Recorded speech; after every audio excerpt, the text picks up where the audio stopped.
So welcome back to the lecture on water and nutrient transport in plants. Hopefully you had a chance to look at the video link up here, which has a great animation and story about water moving through plants. So let's have a look at what's happening with as it moves through the plant, how it moves through the xylem. We talked about coming into the roots, now it's in the xylem, and plants need to move a lot of water through the xylem. They, to prevent desiccation, a mature maple tree could be moving something like 200 liters of water an hour. So on the video, that if you looked at that link, it showed this sort of masses of water fluxing through trees over all of the time during the summer, and when they've got leaves on and when they're actively photosynthesizing. So an actively transpiring leaf is replacing all of its water every hour. So that means at one point, an hour later, all of the water molecules that were in that plant, in that leaf, have now moved out of the leaf and been replaced with water that's come in from the xylem. So the xylem sap, the column of xylem, can ascend up to 100 meters in height against gravity. You might think about a giant sequoia tree or something. It's moving water all the way up its stem against the force of gravity. And the transport rates are something in the order of about 15 meters per hour. So, or even faster. That's just a prodigious rate of water fluxing up through, if you think about it, one cell size tubes in which this water is moving. So it needs some pretty amazing capacity to do this, and there are two major mechanisms that are moving water through the xylem sap. There's root pressure. Remember I talked about how water, once it gets through that endodermis, it's trapped in the vascular steel in the xylem tissue, so it has to, the only place it can go is up. So that essentially is pushing water from below. But then you also have that transpiration loss as the stomata open and water vapor evaporates through the stomata. It's pulling water out of the xylem to replace that water that is evaporated. And that kind of essentially is pulling the xylem sap from the top. So water moves from the roots all the way up through that stem in this constant kind of stream, essentially, of water moving. So the root pressure from below, forcing water up through the xylem. One example of this is what we call guttation, and you may see there are certain plants, strawberry plants in particular, early in the morning when it's been a wet night or recently rained, or you've watered your plants and it's been a cool night, and then first thing in the morning, the sun has just come up. The stomata have only just opened, and so the transpiration stream out through the stomata is just starting to get going. But all through the night, the plant has been taking up water into the xylem, and it gets into that central steel, that column shown here, and it can't go anywhere except up. And as it goes up, if it's not being lost through the stomata, if the stomata are closed during the night because of this, because it's dark, the water kind of leaks out of the leaves through the ends of these leaves called hydrothodes, and you can see the kind of drops of water. So at the end of a night where the stomata have been closed all night, you often see these drops around the outside of the leaves. Another example of root pressure is tapping maple trees. Of course, other trees also produce sap, and now this is xylem sap, remember. So if you've ever done a maple tree tapping, you have to put the trap well into the tree. So here's a maple syrup trap, and you can see the syrup drop coming off here. And those taps, they have to go through the cork, through that xylem, through the phloem, and then into the xylem tissue to be able to capture the sap that is flowing up through these the tracheids and the vessel elements within this xylem. So that's because you've got storage of sugars in the roots and in the stem, in the trunk over spring, over the winter, and then in spring they start moving water in from the roots into the plant and then pushing it up through the xylem to start flushing water into the growing new leaves. And as it does that, it brings the sugars that are stored in that tissue out, and we see that as sap, which of course has to be boiled down massively to get maple syrup. So huge kind of rising of the sap. That is an example of that root pressure. So at the top end, the pulling end, we have in this cross section of the leaf here, you can see the xylem and phloem in that vascular tissue. The xylem is shown in blue. Water is kind of coming out of that, diffusing into all of the cells nearby, into the palisade mesophyll, into the spongy mesophyll here.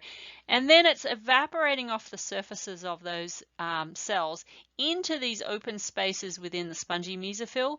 And there it becomes water vapor, shown here in this dashed line. And the water vapor can then evaporate through the stomatal pores here and out into the atmosphere. You can see in the diagram here, water moving out through the stomata as well as the CO2 is coming in. So this is pulling more water out of the xylem to replace the water that evaporates. So this is that pull of the water at the top end of that transpiration stream. Okay, so here's a little active learning exercise to get you to kind of think about this process. So we've got kind of four conditions here. We've got the same plant. It's growing either in moist soil or in soil that's been allowed to dry out.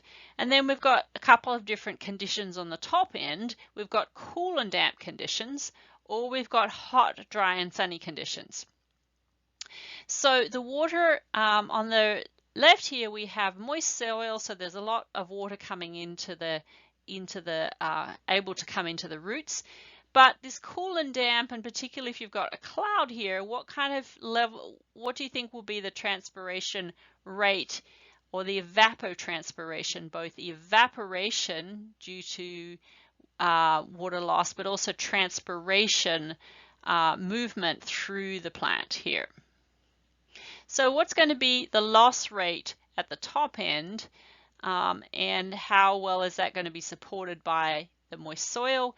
Here we have an example where we have moist soil, so water coming into the roots is pretty good. That rate can be increased. And we have hot, dry, sunny conditions. What do you think is going to be the evaporation rate off the leaves? And what's the balance going to be between these two processes? And then we go into dry soil. So water uptake is going to be kind of limited by the dry soil, but also up the top here, cool and damp conditions might mean that that might affect the loss from the leaves. Whereas here we have hot, dry, and sunny conditions, which may affect the loss through the leaves, but we also have dry soil, so the uptake of water is going to be somewhat limited. So for each of those, what do you think is going to be the evaporation rate? What's going to be the transpiration rate? And which plants do you think are going to be most stressed under which scenario? And this relates to an exercise we're also going to do in the lab about transpiration. Okay, so on the left here we have a spathiphyllum plant that looks pretty healthy. It's kind of it's well watered and the leaves are sitting up nicely, and each of the cells within this plant, including this large water-filled vacuole, are going to be kind of full of water. They're going to really be nice and plump with water. If the plant loses too much water, if it wilts, it's going to look like this. Very sad. And what's happening at a cellular level there is these cells are going to be losing water, and a lot of it's going to come out of the vacuole here.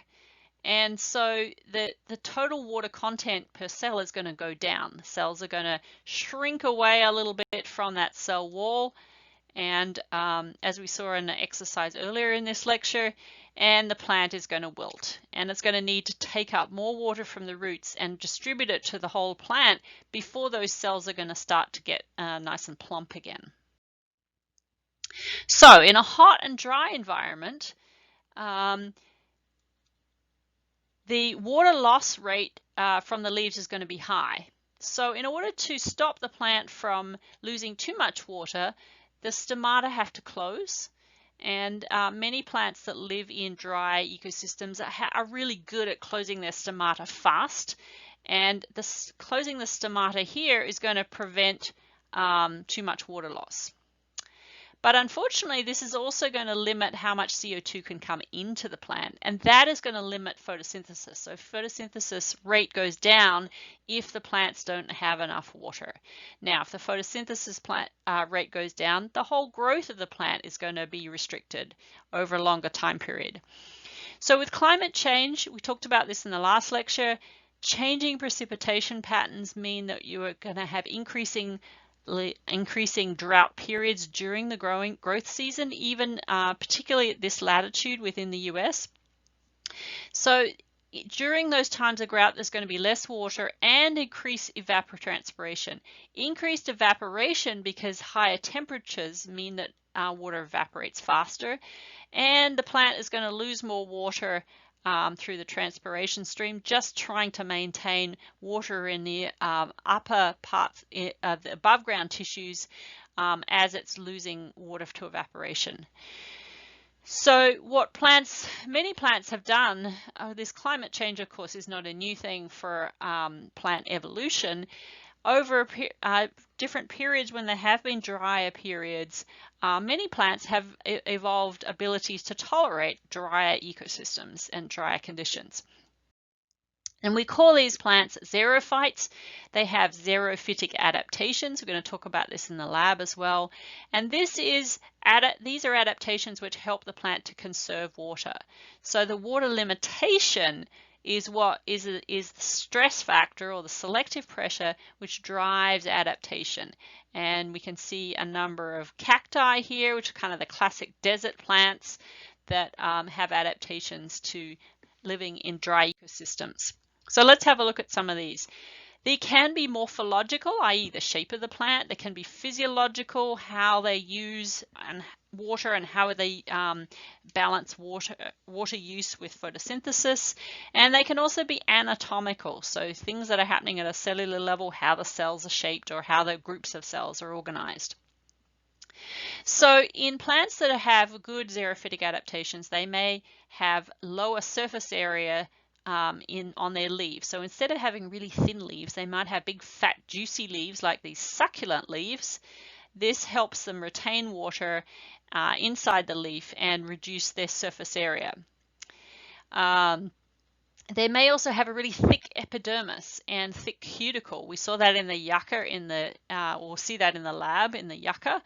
And they often also have stomata on the lower surface of the leaves that is going to be away from the heating effect of the sun, but also many of them are sunken in depression. So this helps trap moist air around the stomata and reduces how fast the water moves away from the leaf. They also can have strong stomatal control, as I mentioned. That means as soon as the roots sense that they haven't got quite enough water, they send a signal to the stomata to tell them to shut really tightly, and this helps preserve as much water as possible. Some plants actually shed leaves in the dry season, so they don't shed all of their leaves, but they shed some of their leaves to reduce the surface area for loss of water across that leaf surface. So this term succulent, this is like this plant here, which I think is I can't remember the name of this plant. It's a sort of a chunky succulent that you get in desert areas. Those are adaptations to desert ecosystems. And you see this also in cacti that are really succulent, juicy structures, but they also often have a lot of hairs on them to reflect sunlight to reduce how much light meets the surface of the plant. So those are xerophytic adaptations. Here are some barrel cacti, classic shape, large, low surface area to volume ratio with a large round structure, but also water storing tissue. So in cross section, they look something like this. Here you see the roots at the bottom, those hairs and also that big round bulbous area in the center that's storing water. Here is some of the things that we see in xerophytic leaves. This cross section here is a syringa, that you're going to see in the lab. Here you see a stomata, kind of fairly flat leaf surface, whereas this oleander, which is a xerophyte, you have the epidermis up here, a thick cuticle on the top. But also the stomata, instead of being on the surface of the leaf like you see up here, they're buried right here in these what we call stomatal crypts. So this crypt-like structure here, and you also get hairs. So the water vapor, when it evaporates off the surfaces of the leaf cells, comes out through the stomata. Then it's got a really convoluted route to get out here, to get out to the atmosphere and then diffuse away. And so this slows down the rate of water vapor loss through the stomata. Some other examples, marram grass has kind of curled leaves, and its stomata, it also buries right in here at the base and puts these hairs in it also to trap moist air. Eucalypts, which grow dominate in Australia, have leaves, really thick cuticle, but they also have leaves that kind of hang directly down so that they reduce the incident of light or sunlight in the middle of the day on the surface of the leaf. Also an Australian plant. Australia is a very dry continent. We have these highly reduced leaves. This is actually a stem, and the leaves are just these tiny little scale-like structures here. And the stem has gained stomata, and it has sort of taken over photosynthesis, but it's not as rich with stomata as the leaves were, and so it reduces the loss of water through those stomata. It's also going to photosynthesize more slowly because it won't get as much CO2. But in those type of ecosystems, preserving water is really the most critical step. Okay, a little wake-up question here. Which of the following are examples of xerophytic adaptations to very dry or arid habitats? Thick waxy cuticle. How is that going to help? Well, the cuticle is about sealing the outside of the leaf to prevent water loss. So remember, that was one of those early adaptations in early land plants. Very reduced leaves. We just saw that in the casuarina. And succulent water-filled leaves. So this is like the cacti, stomata buried in leaf crypts. These are these little convoluted holes in the leaves which slow down the rate of water loss. So the answer there is obviously going to be E, all of the above. Okay, here's a brief summary of what we talked about in this water lecture. And then the next lecture, we're going to start talking about plant nutrition. So I will see you there.